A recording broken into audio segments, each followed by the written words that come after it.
Welcome, fellow adventurers. I am Raksha from Solopassport.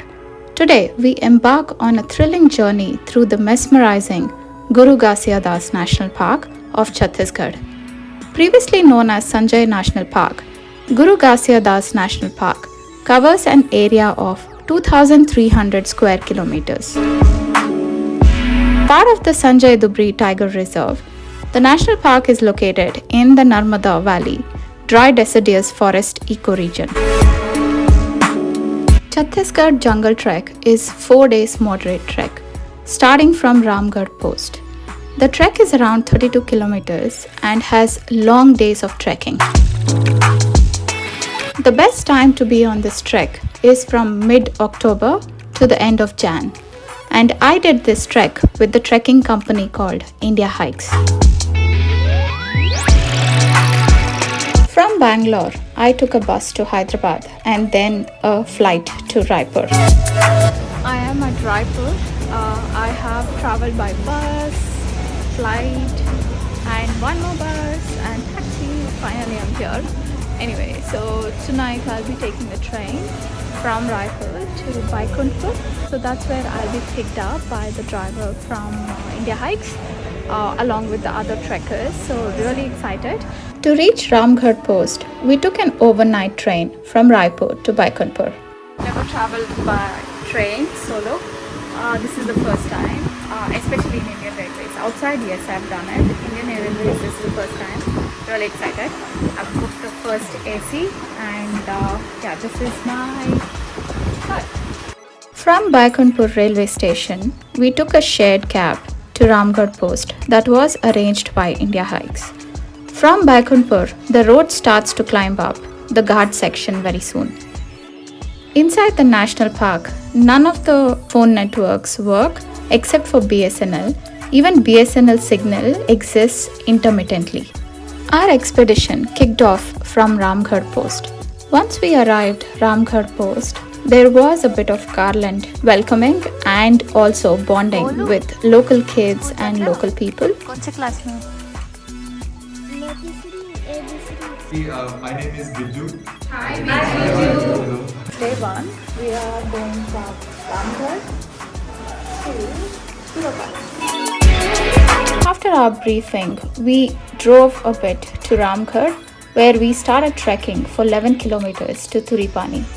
The trek from Ramgarh Post was through sal trees that led us into the jungle. क्या use है? तेंदू किस लिए use होता है? वो बीड़ी बनता है पत्ते को और फल खाने में. The day is pretty much flat with a small ascent and a descent. That's behind me, it's called as Kaimha, I believe, in local language. I don't know what that means, but they usually pray the tree.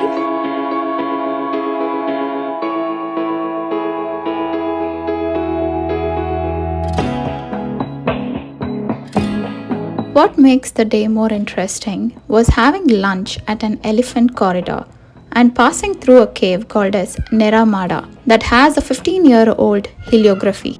So the people from here were called as Narmada man. Even this like Sukram Chacha, Ashok ji, even they all are like they have the still descendants of those people.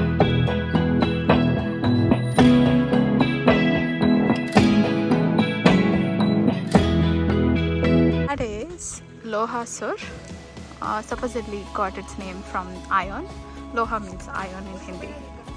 We also climbed the Lohasur hill, which means iron hill because of the iron found in the area. Imagine how beautiful it would be to just go up there. Can we go? Yes, that's what I'm thinking. The view from the peak was spectacular with so much of greenery.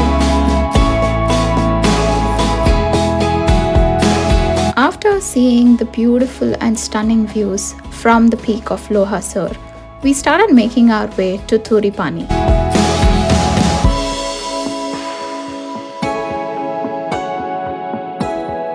Was destroyed by a group of elephants, herd of elephants. They actually found the food here, and you can actually see there. That's the area which was destroyed by them, and they built a new school just next to it. Elephants are not here. We reached Turipani just around sunset.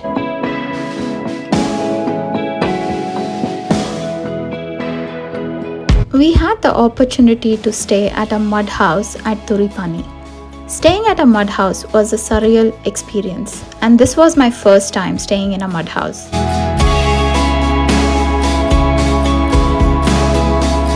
Stayed at a mud house and walking around a village in the morning and seeing the mesmerizing sunrise. What else do you want? It is so beautiful. Turipani gets its name from the spring water. Amidst nature's embrace at Turipani, we experienced the raw beauty of Chattisgarh villages. I was so obsessed with the kids and the dogs of this beautiful village. And the kids were curious and wanted to be in my pictures and videos too. 1, 2, 3.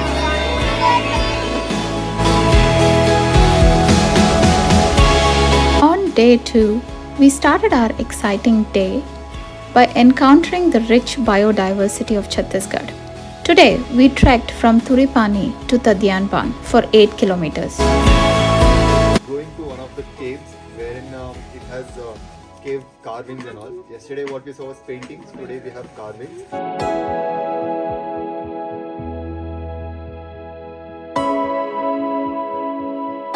You know how my dream house is gonna look like? Exactly what's there behind me.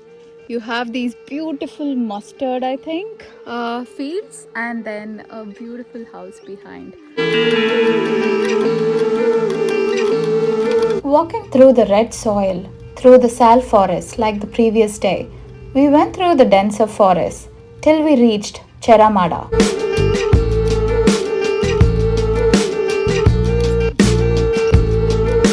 The best things that I have been observing in these villages are the solar panels. The mud house that we stayed in as well had a solar panel, and I see another one, which is so cool because there's sunlight abundant over here, and it's really nice that they're using the sunlight and using the solar panels. Really cool. Exploring Charamada was special, as we saw 5,000 to 6,000 years of old carvings. We also sat by and tried to interpret these carvings based on our own understanding and observation.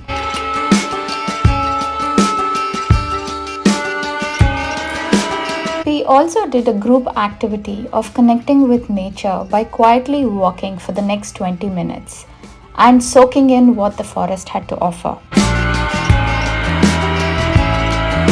Remember, respecting wildlife is crucial. Keep a safe distance and observe the incredible creatures in their natural habitat. During the trek, we spotted pug marks of a hyena, bears, cows, and many more. And we also spotted a water snake too. Just before the campsite, say a kilometer from the campsite, we passed Tadianban Lake. The best part was the bed of lilies. Magical. And this was one of the highlights of my trek, among all others. Can you believe it that our camping site is just along this beautiful lake? We are walking towards the camping lake on day 2, and it is spectacular. We have so many water lilies. It's beautiful.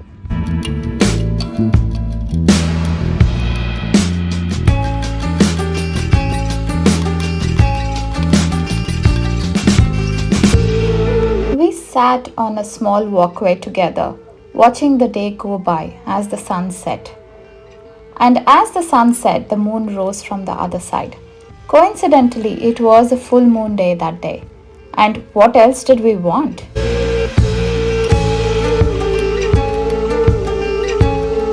For the night, we camped at Tadiaban campsite.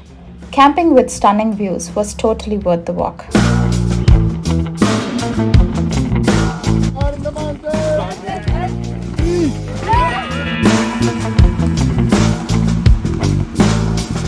Day 3 was the hardest of all the days in the trek.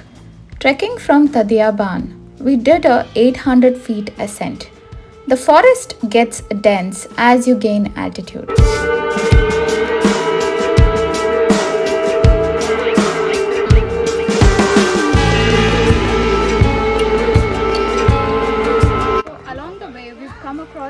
natural boulder which supposedly looks like a cobra. So now you guys tell me whether it is actually looking like a cobra or not. We took one of the difficult and adventurous paths to climb up the cobra-shaped rock to reach the highest point of the trek at 2,820 feet. Congratulations on Thank reaching you. the highest point. What's the highest point? 2,600 feet. Once we reached to the top, we picked a spot to jot down and write a postcard either for ourselves or for our loved ones.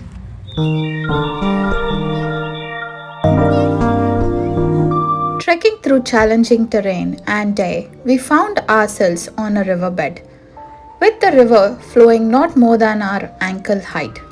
A reward well worth the effort. Our campsite was at Pandupara, which was just along the river, and we had trekked for 10 kilometers from Tadyanban. Last day is about going back home. Unfortunately, we have to walk about 5 kilometers to Singhor, and from Singhor there is a vehicle waiting for us to go back to Ramgarh post. Same direction. Confused actually which direction. Our final day was about trekking back so we can take a train to Raipur. The trek from Pandupara to Singhor roadhead is 5 kilometers. We walked in the river for 4.5 kilometers. There has been no other trek that has ever given me this luxury and experience of walking on a riverbed. It was divine. Before we hopped onto the vehicle that was waiting at Singhor roadhead, we did a small and meaningful exercise of hugging a tree to bid goodbye to the jungle and showed our gratitude.